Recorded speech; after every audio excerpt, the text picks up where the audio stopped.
مسلمون واعتصموا بحبل الله جميعا ولا تفرقوا واذكروا نعمة الله عليكم إذ كنتم أعداء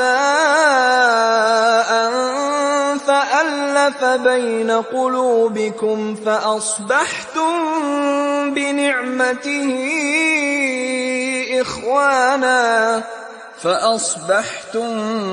بنعمته إخوانا وكنتم على شفا حفرة من النار فأنقذكم منها كذلك يبين الله لكم آياته لعلكم تهتدون.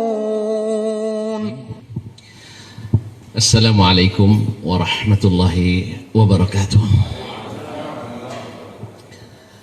Alhamdulillahi rabbil alamin wal aqibatu lil muttaqin wala udwana illa 'alal zalimin.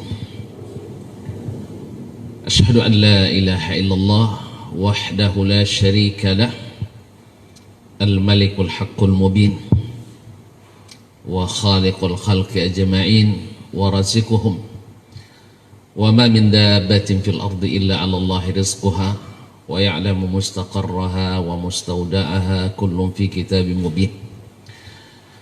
Wa asyhadu anna Muhammadan 'abduhu wa rasuluhu as-sadiqul amin sallallahu alaihi wa ala alihi at-tayyibin wa azwajihi at-tahirati ummahatil mu'minin wa ashabihil qadatil abraril kiramil ghurril mayamin wa man tabi'ahum bi ihsanin ila yaumin yamtazu fihi ashabus shimali an ashabil yamin.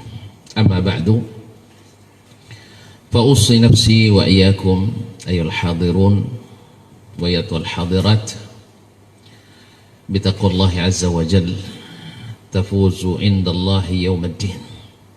Ya ayyuhalladzina amanu taqullaha haqqa tuqatih wa la tamutunna illa wa antum muslimun.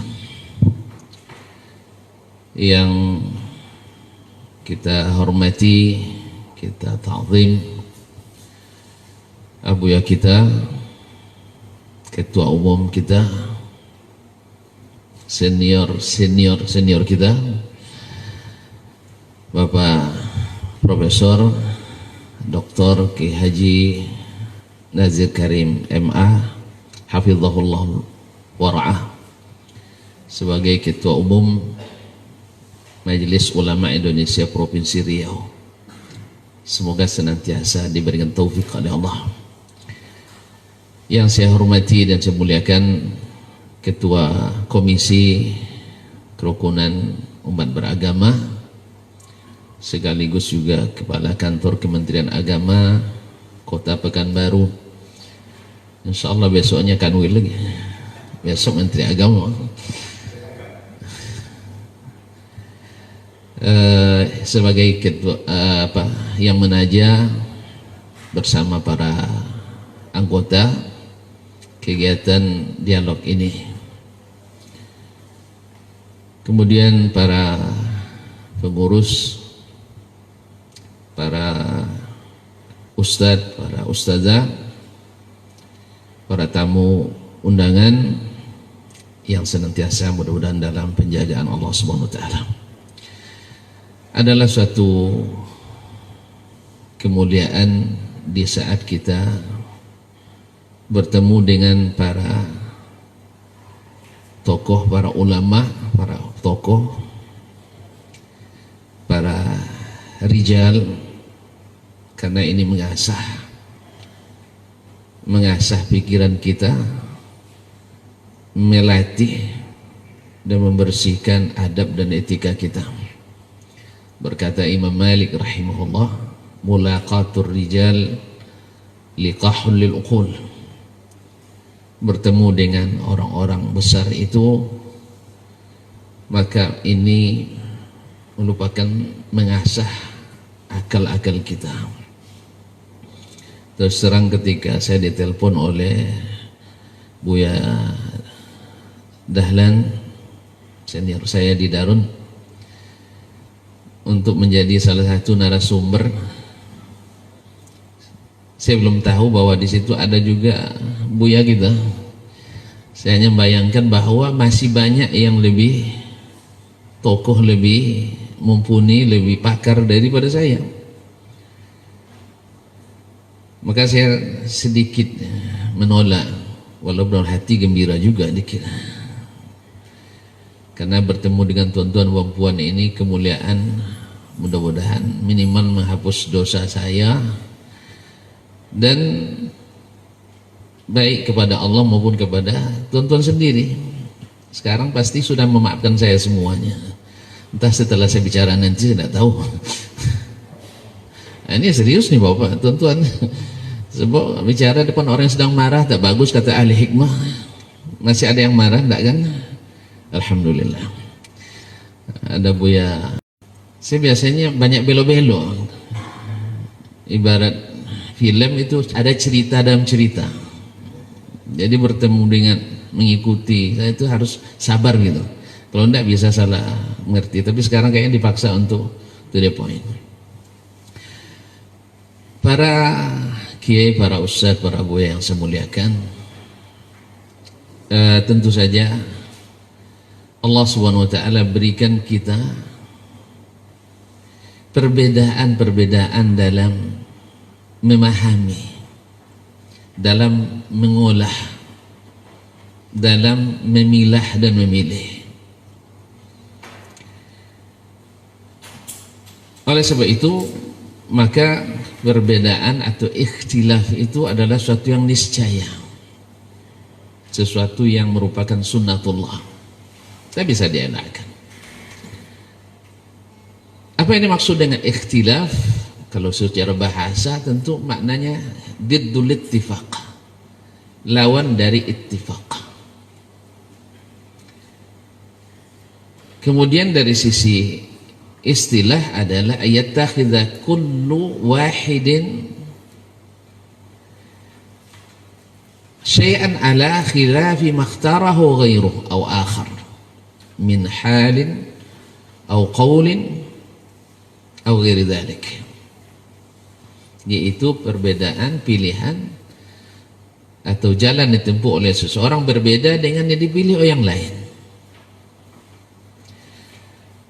Dan harus diketahui bahwa tidak semua khilaf seperti kata Imam Al-Jauhari dalam As-Sihah, Ibnu Manzur dalam Lisanul Arab, Al-Firuz Abadi dalam Qamusul Muhit dan lain-lainnya, bahwasanya laisa kullu mukhtalifaini diddaini, tidak semua yang ikhtilaf mesti berlawan. Tidak semua ikhtilaf harus berlawanan.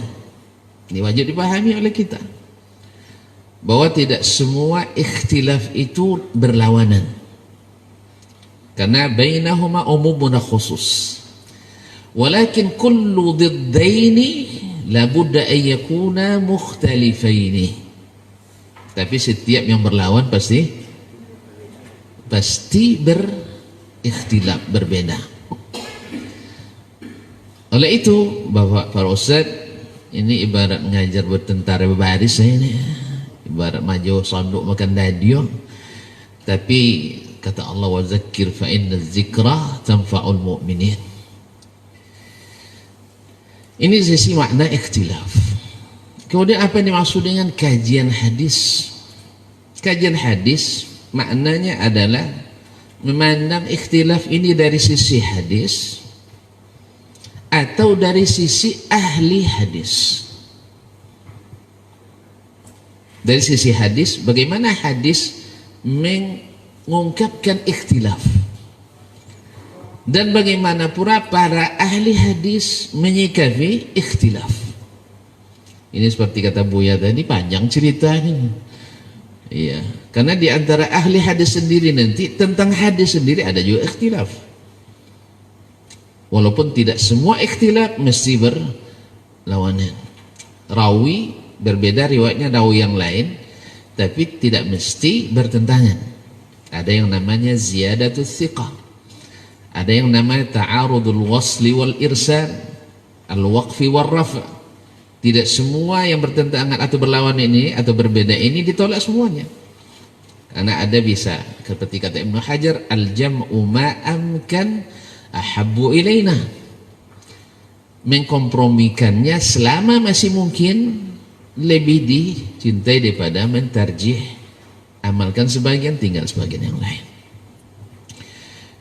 Jadi ini kata kunci kita, yaitu ikhtilaf dalam kajian hadis, menurut hadis dan menurut ahli hadis. Ma'asyul muslimin, ma'asyul muslimat dirahmati Allah. Maaf cepat-cepatnya kita ya. Agak kencang sedikit. Tinggal berapa menit? Ini banyak saya nulis, ada di sini juga ada sebenarnya, tapi tidak ada PowerPoint. Tak apa. Saya memang sangat tak setuju pakai fokus, bikin tak fokus. Nah, kita tahu kaum muslimin dan muslimat dirahmati Allah, berkata Syekh Ibnu Utsaimin rahimahullah, bahwa saya yakin seyakin-yakinnya, kata beliau dalam kitabnya Al-Khilaf Bainul Ulama Asbabuhu wa Ilajuhu, di halaman 8, wa nahnu jami'an na'lamu ilmal yaqin annahu la yujadu ahadun min zawil ilmi al-Quran dan hadis Nabi sallallahu alaihi wasallam.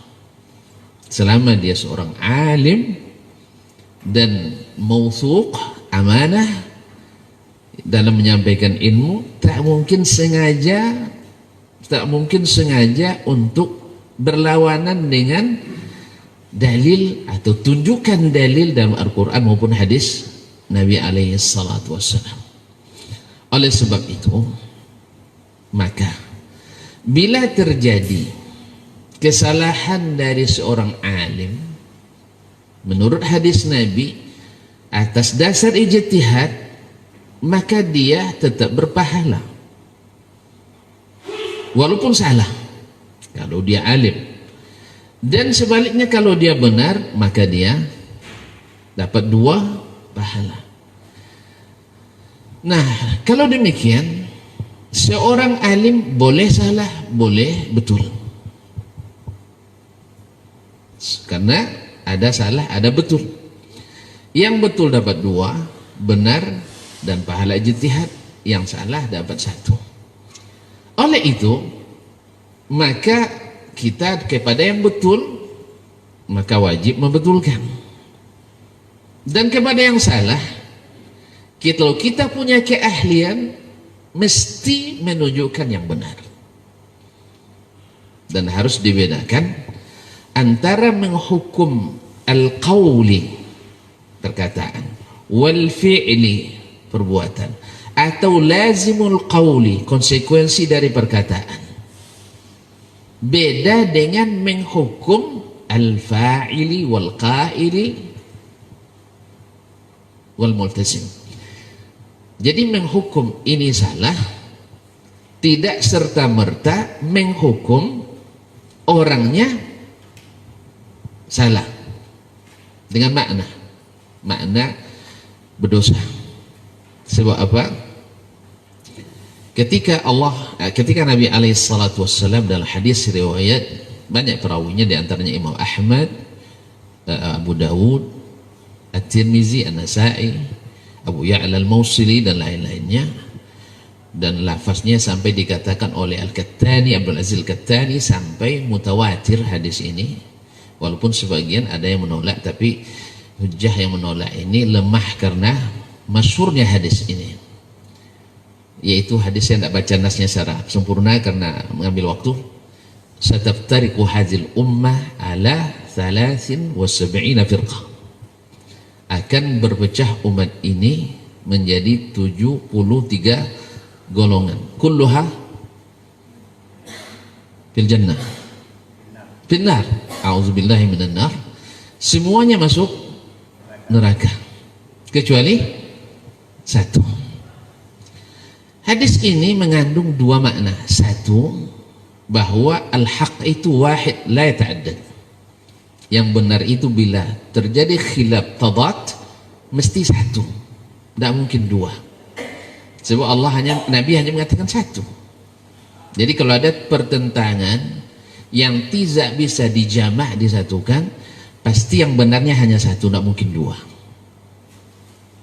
Tidak mungkin dua. Maka banyak ilmu punya kewajiban menjelaskan mana yang hak, mana yang batin, mana yang sahih, mana yang tidak sahih. Kalau punya ilmu, alim. Karena nanti dalam menghadapi ikhtilaf itu terbagi tiga. Ada alim, razaqahu ilman wa fahman. Yang kedua talibul ilmi, atahullahu ilman lakin la yablughu darajatal awal. Orang yang penuntut ilmu, punya ilmu tapi tak sampai pada derajat mujtahid tadi. Yang ketiga adalah amiyun la ya'lamu syai'an, orang awam yang tak punya ilmu sama sekali. Yang salahnya sekarang tidak banyak orang awam menanggapi ulama, itu masalahnya, ini kacau jadinya ya. Banyak orang awam berbicara tentang ulama, ini yang jadi masalah. Ini tanggung jawab kita besar Bu ya, kita para ulama ini. Jadi orang awam jangan ikut-ikutan dan menanggapi perkataan ulama. Ini auzubillah pada harapan ini. Maka ini kenapa kita bicara tentang hal ini, masalah hari ini, karena kita sibuk hari ini, gaduh kita. Auzubillah, auzubillah. Jadi kemudian yang kedua tadi bahwa hak itu satu, yang kedua bahwasanya jalan kebenaran itu adalah jalan yang satu, jalan Nabi alaihi salatu wassalam. Nah, ketika dihukum orang itu yang 72 golongan itu masuk neraka, sebagian kita kan dengar neraka berarti kafir mereka. Itu ya konsekuensinya, kamu nuduh saya masuk neraka. Mari kita dengarkan pendapat Syekhul Islam Ibnu Taimiyah yang sering tertuduh dalam masalah ini. Ya, saya sering mendengar baik di medsos bahkan dari dialog-dialog ustadz-ustadz yang mengatakan Ibnu Taimiyah itu adalah bibit radikal dalam Islam. Ya, bahwa dia suka mengkafirkan orang sembarangan. Kalau Ibnu Taimiyah saja sembarangan, kita pasti lebih sembarangan. Beliau kalau dikatakan oleh Imam Az-Zahabi, Ibnu Katsir, bahkan Imam As-Subki mengatakan di zaman itu ada dua orang pakar hadis besar, empat sebenarnya tapi yang saya sebutkan dua, memotong waktu juga. Satu Al-Imamul Mizzi, Sahibu Tahdzibil Kamal. Yang satu adalah Imam Ibnu Taimiyah rahmatullahi alaih. Orang mengatakan bila bertemu Al-Mizzi dengan Ibnu Taimiyah berarti sudah menyatu isnad dengan matan, sepakat sanad dengan matan, wajib dipegang erat-erat. Jadi yang menguasai matan paling banyak adalah Al-Mizzi, dia lebih hebat dari Ibnu Taimiyah. Tapi dari sisi matan mutunul ahadis, Ibnu Taimiyah lebih hebat dari Imam Al-Mizzi rahmatullahi alaih atas pengakuan orang-orang yang bertemu langsung dengan mereka. Baiklah ikhwan, Bapak para ustaz yang saya muliakan, apa kata beliau? Ya, ini bahasa apa perkataan beliau juga dipotong, kita ambil yang maksud kita menukil. Faman kaffara thintaini wa sab'ina firqatan kullahum, siapa yang menghukum kafir seluruh firqah yang 72 itu, faqad khalafal kitab wa sunnah, dia telah melawan Al-Quran dan sunnah, wa ijma' as-sahabati, dan ijma'nya para sahabat, wa tabi'in, dan para tabi'in, lahum bi ihsan, yaitu para tabi'in mengikuti para sahabat. Berarti Ibnu Taimiyah tidak mengkafirkan satu pun dari 72 firqah ini. Ya, sebab mohon maaf sering saya mendengar dimanapun, di baik televisi, radio, macam-macam, bahwa Ibnu Taimiyah ini adalah sembarangan mengkafirkan orang. Silahkan dirujuk dalam kitabnya Minhajus Sunnatin Nabawiyah. Kitabnya tidak terlalu besar, sekitar 7 jilid, cuma besar-besar. Nah, kaum muslimin para ustaz yang saya muliakan, kemudian beliau sambung, laisa qawlu sintani wa sab'una fin nari wa wahda fil jannah bi'a'dhama min qawli ta'ala, bukanlah perkataan Nabi alaihissalatu wassalam thintani wa sab'un, 72 golongan dalam neraka, satu dalam masuk surga, lebih besar dari perkataan Allah, innal ladzina ya'kuluna amwalal yatama zulman innama ya'kuluna fi butunihim nara sayaslawna sa'ira. Sesungguhnya orang yang memakan harta anak yatim secara zalim, mereka memakan api neraka dalam perutnya. Mana lebih besar? Dari 72 neraka, masuk neraka, ini enggak, api neraka itu dimakannya, masuk dalam perutnya. Ini lebih besar kan? Tapi ada enggak kita yang mengafirkan orang-orang yang makan harta anak yatim? Ada yang kita mengafirkan orang yang makan harta anak yatim? Ada, nunjuk tangan aja. Enggak ada kita yang mengafirkan. Dan ini lebih besar ancamannya daripada 72 masuk neraka dan satu masuk surga. Ancaman ini lebih besar, kata Imam Ibnu Taimiyah rahmatullahi alaih. Wa man yaf'al dzalika udwan wa dhulman fasawfa nuslihi nara wa kana dzalika 'ala Allah yasira. Siapa yang melakukan itu dengan melampaui batas dan dosa, kami campakkan. Kalau tadi masuk cuma ya, kalau ini dicampakkan, lebih dahsyat. Tapi tidak ada kita yang menghukum orang yang melakukan dosa kezaliman dengan kafir. Oleh itu ikhwani fillah, mudah-mudahan saya sengaja menukil pendapat ini supaya tidak ada lagi nanti kita yang temahkan fitnah, karena dalam ikhtilaf itu kalau hujjah jawab dengan hujjah, jangan dijawab dengan fitnah, karena fitnah itu adalah orang yang kehabisan dalil. Kalau kehabisan dalil, apa saja dilemparkan. Habis peluru, dapat batu lemparkan, dapat kepala anak lemparkan. Itu tak bagus. Oleh sebab itu, lawanlah hujjah dengan hujjah seperti yang kalau ada waktu saya jelaskan, kalau tidak cukup sampai di situ. Baik. Sekarang kita tahu tadi bahwasanya ikhtilaf lawan ittifaq. Dari sisi makna lughawi saja kita paham. Andainya tak ada dalil Al-Quran dan hadis bahwa ikhtilaf itu tercela, bahwa ijtima' dan ittifaq itu adalah dianjurkan, cukup dari sisi bahasa bahwa kita disuruh bersatu, dilarang bercerai-berai, dilarang ikhtilaf. Bahkan Ali bin Abi Thalib berpesan kepada para qadhinya, iqdu bima kuntum, kalian hukumlah seperti dulu para qadhi yang dulu menghukum, jangan buat produk hukum baru. Fa inni arju an amuta kama mata ashabi, saya ingin mati dalam keadaan seperti sahabat-sahabatku yang jadi khalifah sebelumnya mati, tidak merubah-rubah hukum Allah Subhanahu wa taala. Kenapa? Sebab setiap perubahan pasti melahirkan perdebatan. Setiap perubahan pasti melahirkan perdebatan. Iya tak? Ini merubah Pancasila jadi Ekasila, bukan debat lagi, bukan debat lagi. Sampai MUI pun harus turun tangan, iya. Padahal itu baru buatan manusia. Artinya mohon maaf, buatan manusia. Merubahnya, saya kira tidak ada hukum kafir, ya. Merubah Pancasila Ekasila tidak hukum kafir, ya, insya Allah, ya. Iya dah. Tetap, karena keyakinan kita tidak berubah, walaupun berubah Pancasila jadi Ekasila, Trisila, atau apa sila pun, Sabtasila dan sebagainya.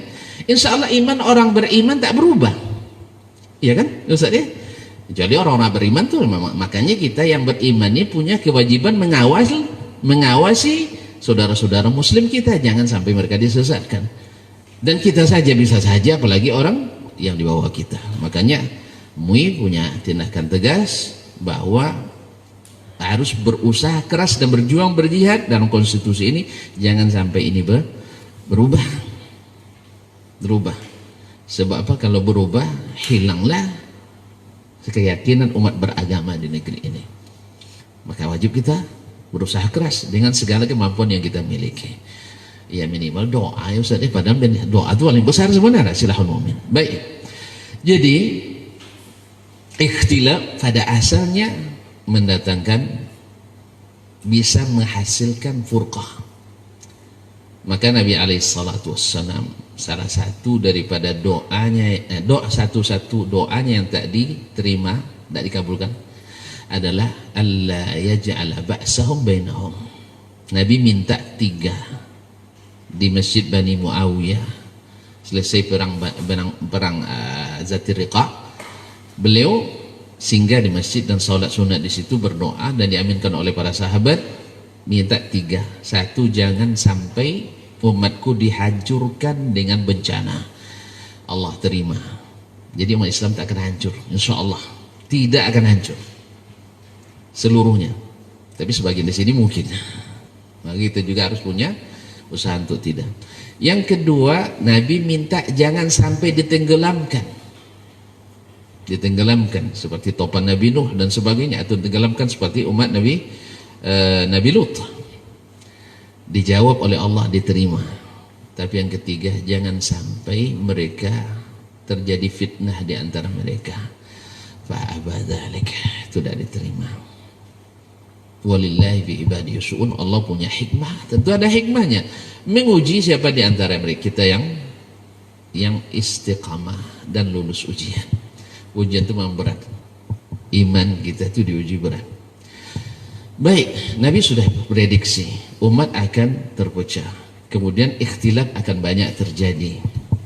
Nabi secara hadis, di semua hadis tentang ikhtilaf, baik tentang At-Taifatul Mansurah, yang di sini Syekh kami Profesor Hafiz Al-Hakami menyebutkan lebih kurang 30 hadis, 24 sahih, 4 hasan, 2 dhaif, cukup tuh ya.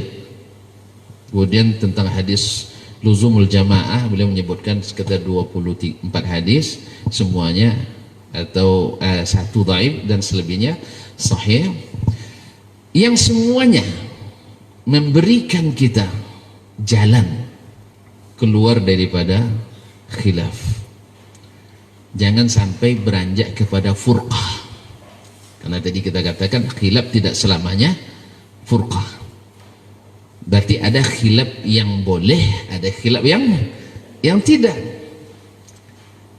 Jadi tidak bisa disamaratakan, karena hadis bahwa ikhtilaf itu jangan sampai menjadi furqah, walaupun secara tidak secara spesifik di dalam hadis disebutkan, tapi makna ayat tentang larangan furqah menjelaskan bahwa ikhtilaf itu sudah sunnatullah, tetapi jangan sampai menjadi furqah. Maka setiap khilaf yang melahirkan iftiraq maka mazmum, dan setiap ikhtilaf yang tidak melahirkan iftiraq insyaallah masuk mahmud. Walaupun hadis tentang seperti yang beliau singgung tadi, ikhtilafu ummati rahmah, Imam As-Suki dalam kitabnya Syarhu Qaul Syafi'i idza sahla hadithu fahuwa mazhabi.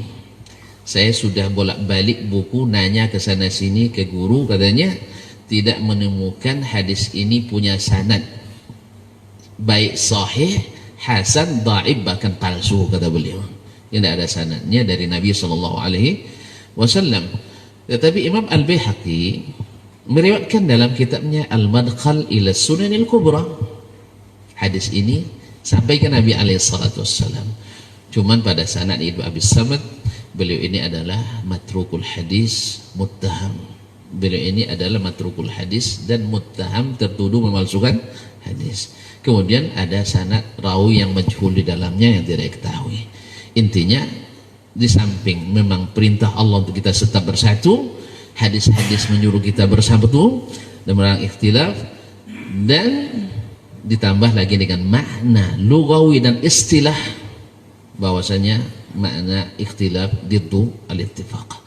Dan Nabi sudah tekankan al-jama'atu rahmah wal furqatu adam. Oleh itu kaum muslimin dan muslimat, banyak sekali khilaf. Sebab-sebab khilaf di sini sudah dijelaskan banyak sekali. Lebih kurang ada 10 yang saya tuliskan di sini, yang pada umumnya diantaranya adalah bisa saja sebabnya tidak sampai hadis kepada si orang alim ini, yang lain sampai. Yang kedua, bisa hadis sampai kepadanya tapi dia tidak yakin sahihnya, yang lain yakin sahihnya. Yang ketiga, dia sampai kepadanya hadis, tapi dia mungkin berpendapat ada nas lain yang lebih kuat daripada hadis ini. Kemudian ada lagi yang sampai kepadanya hadis padahal sudah mansuh, dia tidak tahu ada nasikhnya. Kemudian di antara sebab khilaf pula adalah ikhtilafu madarikil fahm, berbedanya tingkat pemahaman. Ada yang bisa mengambil secara istidlal, ada yang hanya sekedar istidlal, ada yang sampai istinbat, ada yang istiqra' tam, ada yang tidak istiqra' tapi ijtizah, hanya cukup dengan 1-2 dalil. Tentu saja yang mempunyai 1000 hadis dengan yang mempunyai 1 hadis berbeda nanti pemahamannya. Baiklah kaum muslimin dan muslimat, karena saya sudah dikode-kode, bagaimana menyikapi ini? Menyikapinya tergantung sebab tadi.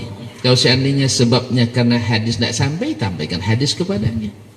Kalau seandainya dia belum paham, ajak dia untuk diskusi sampai paham. Kalau seandainya dia tahu hadis tapi tidak tahu itu mansuh, kita sampaikan hadis yang nasikhnya.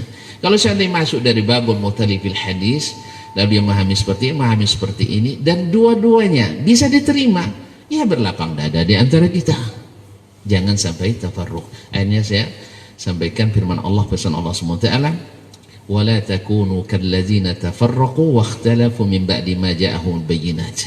Jangan kalian menjadi seperti orang-orang yang tafarruq, bercerai-berai, wakhtalafu, dan berbeda pendapat, min ba'di ma ja'ahumul bayyinat, setelah sampai kepada mereka keterangan.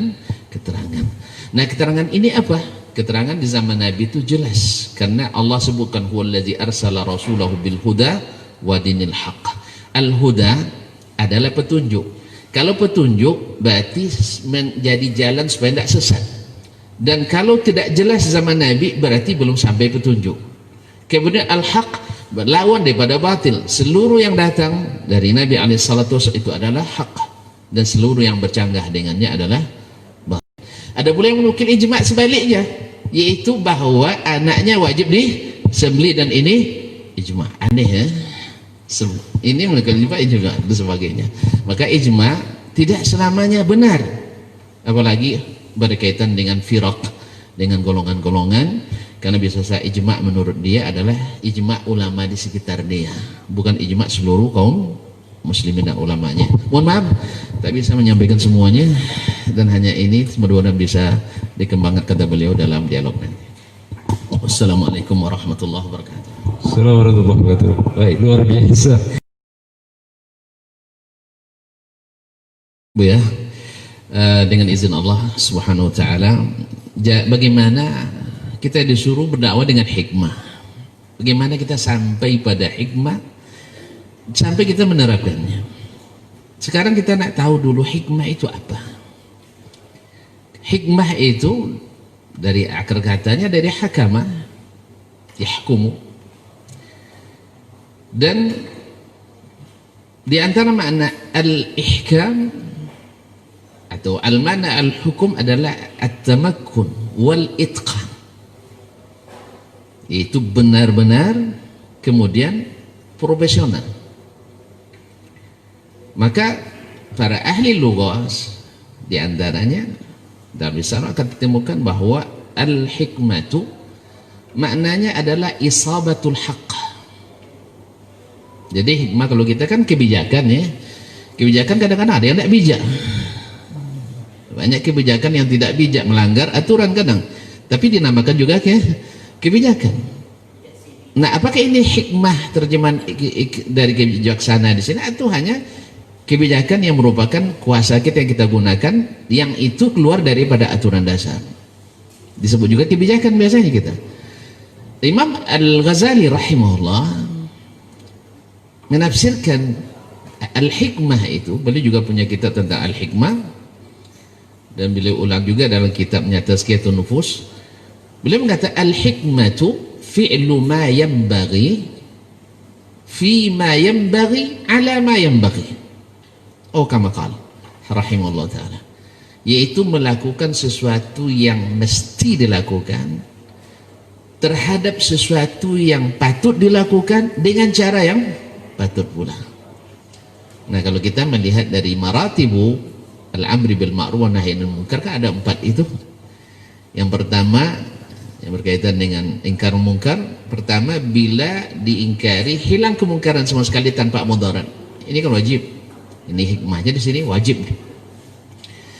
Yang kedua, bila seandainya kita ingkari lahir kemungkaran yang lebih besar, ini wajib ditinggalkan. Ini hikmahnya di sini. Kemudian bila melahirkan bila melahirkan mudarat kemungkaran yang sama, maka kita dahulukan yang lebih lambat hilangnya dari yang lebih cepat hilangnya, yang mudah. Jadi yang susah dihilangkan itu diingkari dulu. Kemudian kalau seandainya melahirkan kemungkaran yang kecil, maka ini tetap diingkari. Nah, bagaimana kita tahu hikmah itu? Ya tentu saja standar al-haq itu adalah Al-Quran dan Sunnah dan ijma', karena tiga-tiga ini maksum. Al-Quran maksum, As-Sunnah maksum, ijma' maksum. Sedangkan qiyas ini adalah ruang yang tadi dalam pertanyaan sebelumnya ada disebutkan, ada ruang yang ada ijtihad di dalamnya, ada benar, ada salahnya. Wallahu taala alam. Mungkin Buya lebih luas menjelaskannya. Langsung, Mbak. Ada lagi bagian beliau enggak? Masih ada enggak? Masih. Oh iya, diselesaikan Mbak. Nah, Ya Allah, ya Allah. Tadi pertanyaan Buya Nasir, kalau saya tidak salah tangkap, itu kan di situ ada firqah 73, 72 masuk neraka dan 1 masuk surga. Bagaimana korelasinya, hubungannya, munasabah dengan hadis idza ijtahadal hakimu fa asaba falahu ajran wa idza akhta falahu ajrun wahid. Yang salah pun masuk surga juga. Buya, yang dimaksud dengan ijtihad ini tidak melahirkan firqah. Ruang ijtihad itu tidak melahirkan firqah.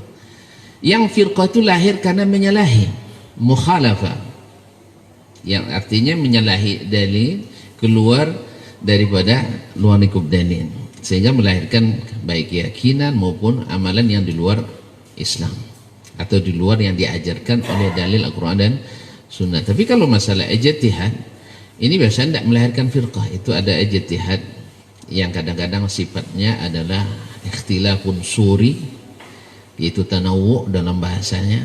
Ada yang ikhtilafun tadad.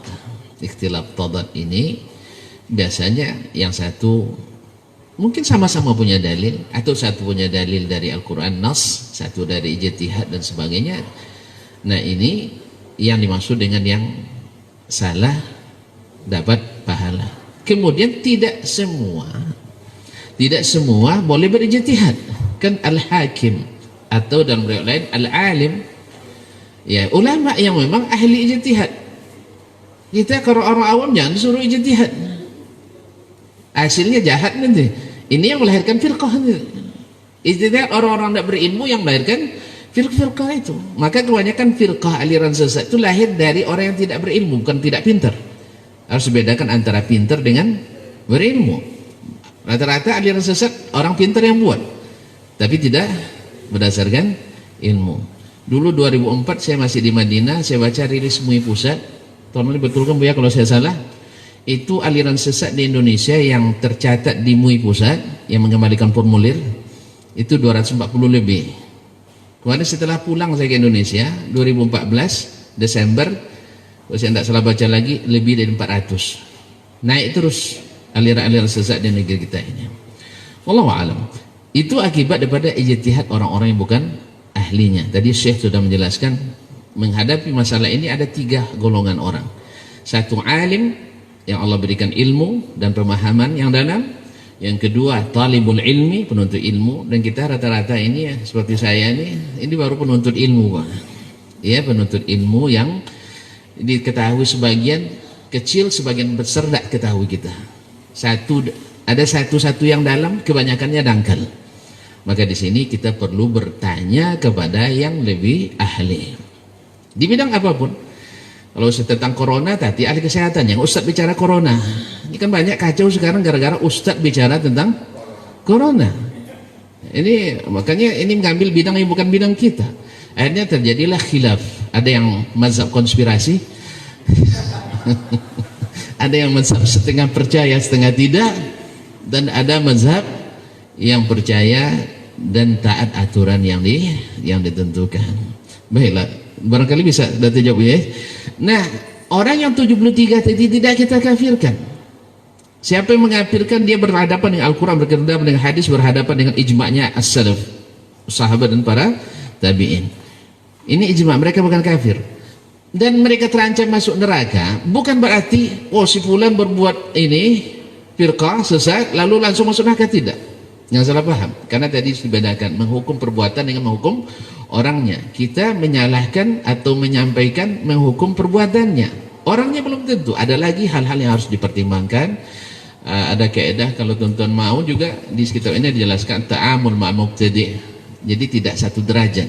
Secara garis besar ada 3 tingkatan yang harus kita penuhi dalam menghukum seseorang, dan juga bukan ranahnya kita penuntut ilmu ini. Ini ranahnya para ulama. Wallahu musta'an. Mohon maaf ya. Kemudian ada lagi yang terakhir tadi ya. Enggak, ini yang menyikapi. Alhamdulillah. Oh enggak, al-haq itu satu atau berbilang, apa maknanya? Dari Syekh Ashari ya, dari Temilahan. Masya Allah, ini susah dilupakan beliaunya. Masya Allah. Jazakallah khairan. Jadi al-haq itu wahid, itu bukan pada semua khilaf, bukan pada semua ikhtilaf. Ikhtilaf itu ada ikhtilafut tanawwu', ada buku khusus tentang itu ditulis oleh Syekh Abdul Mani, dan masih banyak ditulis kitab tentang ini. Ada ikhtilafut tadad, ikhtilaf yang tidak mungkin dikompromikan. Nah, kalau yang tanawu misalnya satu mewajibkan, satu menyunatkan, berarti dua-duanya disyariatkan. Ya kan, satu mewajibkan, satu menyunatkan, berarti dua-duanya disyariatkan. Tapi yang satu mengatakan haram, satu mengatakan halal. Mungkin dua-duanya benar? Tidak usah pakai dalil dulu, pakai logika saja. Kata Pak Presiden tak boleh, kata Pak Menteri boleh. Dua-duanya benar? Tidak mungkin sih. Satu bilang di atas, satu bilang di bawah. Mungkin dua-duanya benar? Tidak mungkin. Pasti salah satunya benar, salah satunya salah. Gimana cara deteksinya? Nabi berikan.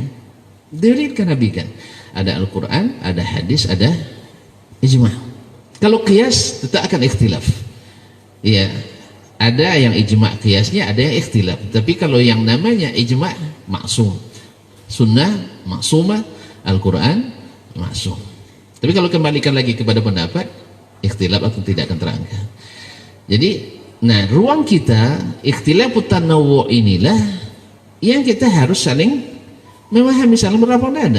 Kita boleh nak kita jelaskan ya sebagai seorang sahabat, sebagai seorang saudara muslim, ya kita jelaskan. Mungkin saudara kita memahaminya menurut pandangan kita keliru, kita diskusikan. Tetapi tetap dia meyakini itu, mengamalkannya, ya tawakkal 'ala Allah, tidak akan la yu'akkiru fil ukhuwati qadiyah. Artinya suatu masalah itu tak memecah belah kita. Ini masalahnya masalah yang tak perlu pecah juga, itu masalahnya. Karena ikut para likers, para subscribers, para followers, ikut semuanya, akhirnya pecah kita. Makanya orang awam tak boleh ikut menanggapi ulama. Maka tak boleh menanggapi ulama. Makanya sebaiknya ya juga kita dakwakan yang awam ini jangan berkomentar dalam bidang-bidang ilmu, karena takut kita komentarnya provokasi, komentarnya kebencian, komentarnya kan itu yang ada pada mereka, Mudah-mudahan jawaban ini bisa memperjelas. Jadi yang dimaksud ada ikhtilafut tadad yang tidak bisa dikompromikan sama sekali, tidak ada nasib mansur, tidak bisa ini pasti yang benar hanya satu, tidak mungkin dua. Tapi kalau masih dikompromi masalah-masalah yang sifatnya tanawwu, itu masih bisa dikompromikan. Wallahu ta'ala alam. Baik, terima kasih.